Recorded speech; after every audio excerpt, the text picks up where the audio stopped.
Let's get over to Selhurst Park, where Chelsea collected all 3 points against 10-man Crystal Palace. Crystal Palace 1, Chelsea 3. Oscar, Chelsea back? No. I think a good performance. I think Chelsea are where they are. Back is to say that we left and went away and come back as a new thing. We're the same. We're the same. So you've got a couple of wins now in a row. Like, you know, Rossini's not conceded. I mean, conceded one goal.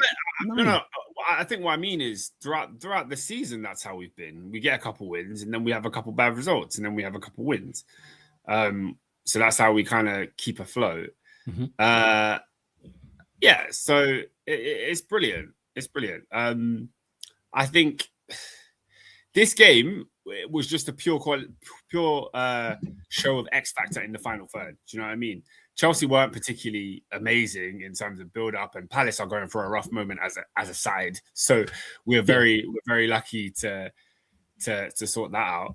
But when it came down to getting the ball forward and getting Esteval in front of goal, he just had a moment where he showed his quality. Same in the other end of the pitch with Joao Pedro.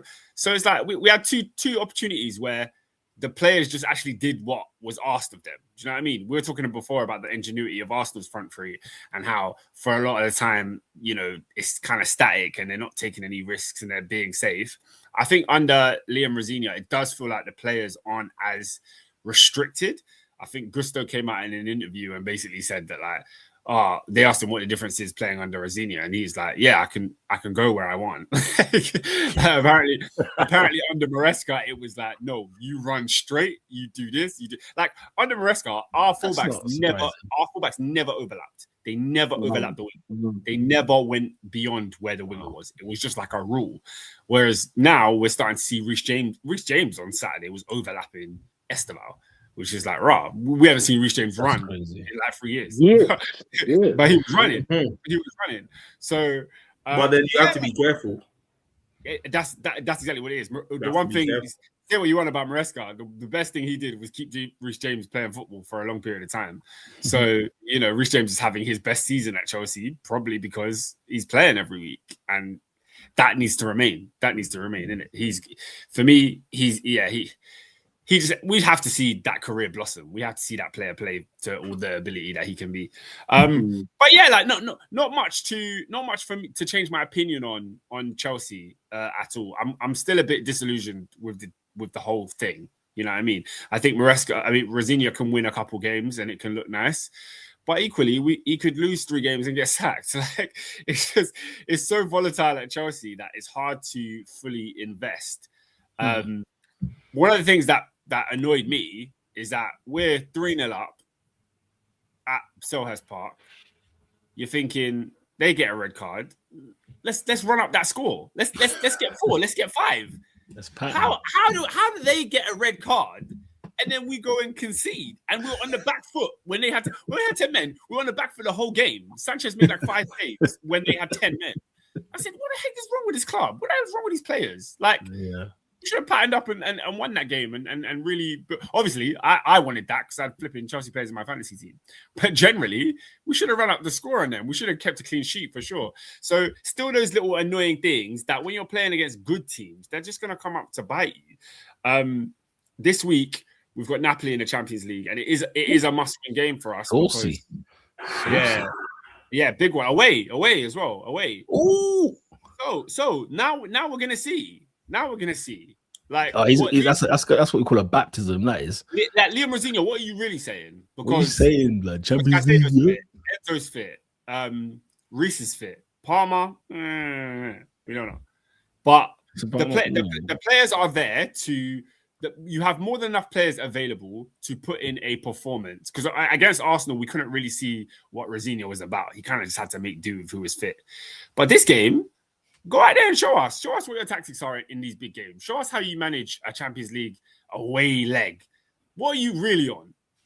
It's a must-win for Napoli as well, though. Napoli outside the 18. Both teams need to win. The fact that we play Champions League football in January is a bit of a farce, but you know, some people like it. Endo said, Oscar, I've just seen your fixtures you go to Arsenal on March 1st. You're blessed. That's my birthday. Arsenal versus Chelsea on my birthday. I don't know if I go to the game or just completely avoid it and not even watch it. I don't know what to do.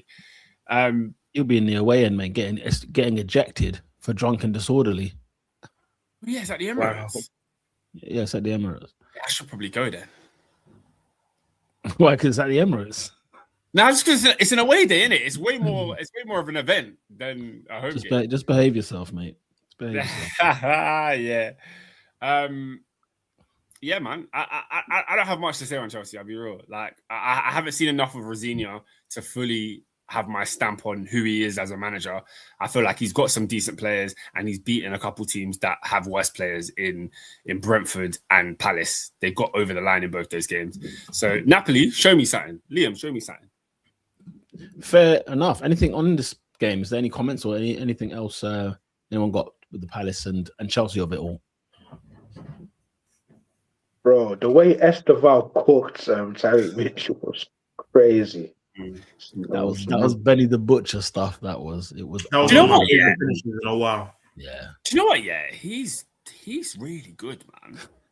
Like, it's weird because obviously I watch Neto and Garnacho every week, so I'm just like, maybe when a player doesn't start every week, you're like, maybe they aren't as good as I thought they were. Maybe in training they're not. But then I see this guy on the pitch, I say, bro, he's night and day from them. He can take on a player. His touch is good. There's people say, he's not that quick, but then you saw how fast he broke away in that chance there. He's still young. He's not very strong, but he bounces players off him and he's a special kid, man. I can't wait to see more. I can't wait to see more. Endo says, Oscar, you know what? I'm starting to like Gittins. He's growing on me. All right. Then you call it. You call it. I just looked at the ref. I just wanted to see. Pause, man. The ref, any chance?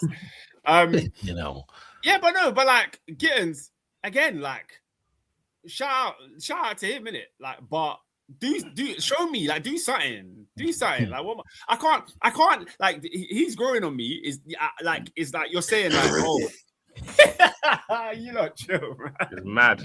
It's a mad statement. No, but like I ain't got time. Basically, I ain't got time. I don't have time. My team hasn't won a league in 10 years. Yeah, we're not anywhere near a Champions League victory. I don't think we're gonna win a League Cup. Yeah, so this idea of potential and waiting, and they're getting better, they're learning, they're growing. I ain't got time for none of that. It's actually anti-Chelsea. I ain't got time for none of this, bro. I don't. So I'm lost. Like, because I tried to do it last time around when it was the Maduekes. And it was, you know what I mean? All of them like, oh yeah, he's getting the rhythm. Hey, Oscar. Hey, Madueke's pants, you know. He's worse. He's worse this year than he was last. He is trousers. Hey, yeah, my lights are bright, man. It's not it's not even my fault. That is not sustainable. I tell you that, boy. That guy said no eco-friendly here, boy. That's right. killing mosquitoes.